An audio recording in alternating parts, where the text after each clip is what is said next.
C'est la première fois que je vais donner une conférence avec du monde tout autour à 360 degrés. Donc je suis désolée, forcément je tournerai le dos à certains d'entre vous.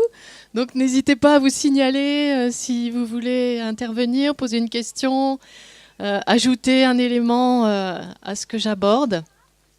Déjà merci d'être là ce soir. C'est vraiment agréable de voir cet état d'esprit là qui circule toute la journée. En plus, on est vendredi, donc c'est vraiment très encourageant par rapport aux enfants et à la pédagogie. Pour ma part, donc j'ai un long parcours dans la pédagogie. J'évoquerai des bribes au fur et à mesure.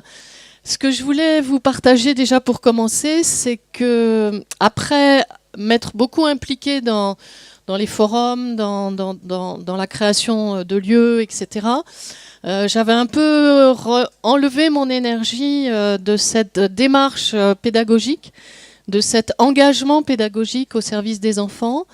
Et récemment, donc ces derniers temps, je donne des consultations de sophrologie et d'art-thérapie en parallèle avec des ateliers d'art plastique, avec des enfants, des ados et des adultes. En milieu associatif, mais aussi en école, collège, lycée, ce qui me garde bien en contact avec les enfants et les adolescents, c'est important.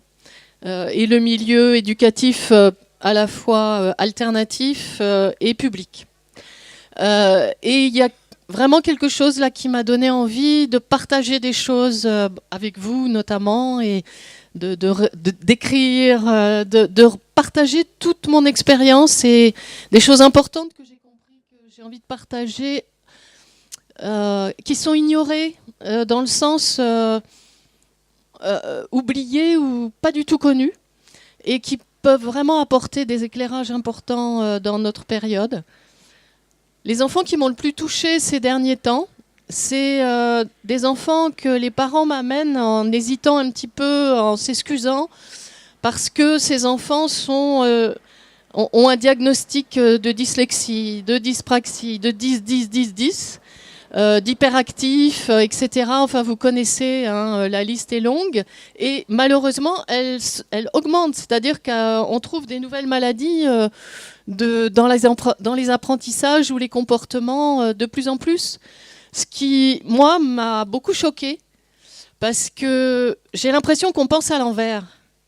Parce que ces enfants-là, moi, quand je les ai en atelier, donc que ce soit en école privée, publique, en atelier d'art plastique, oui, ce sont des enfants très sensibles en général, qui ont un besoin d'écoute, de respect, de délicatesse, et une pensée très souple, une pensée très qui englobe beaucoup de choses en même temps, et qui ne fonctionne pas dans des cases.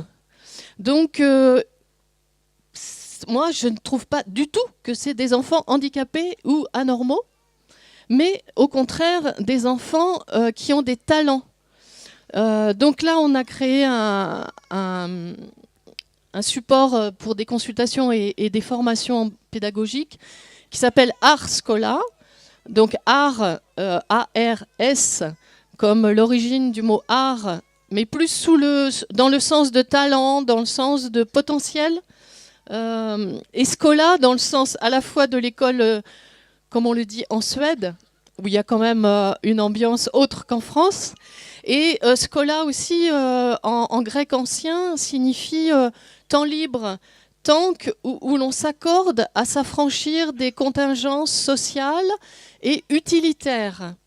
Je préfère cette ambiance-là que ce qu'on voit aujourd'hui en général, parce qu'il y a toujours des enseignants qui sont formidables et des tas d'expériences qui se passent, surtout dans notre région, là, ça bouge beaucoup. Mais malgré tout, on retrouve tous ces diagnostics avec tous ces enfants qu'on dit anormaux en grand nombre. Et donc, je voulais simplement introduire avec cet éclairage-là, parce que en positif, j'ai l'impression que ça nous bouge aussi. C'est comme si ça nous bougeait en tant qu'adultes à nous remettre en question. On en parlait tout à l'heure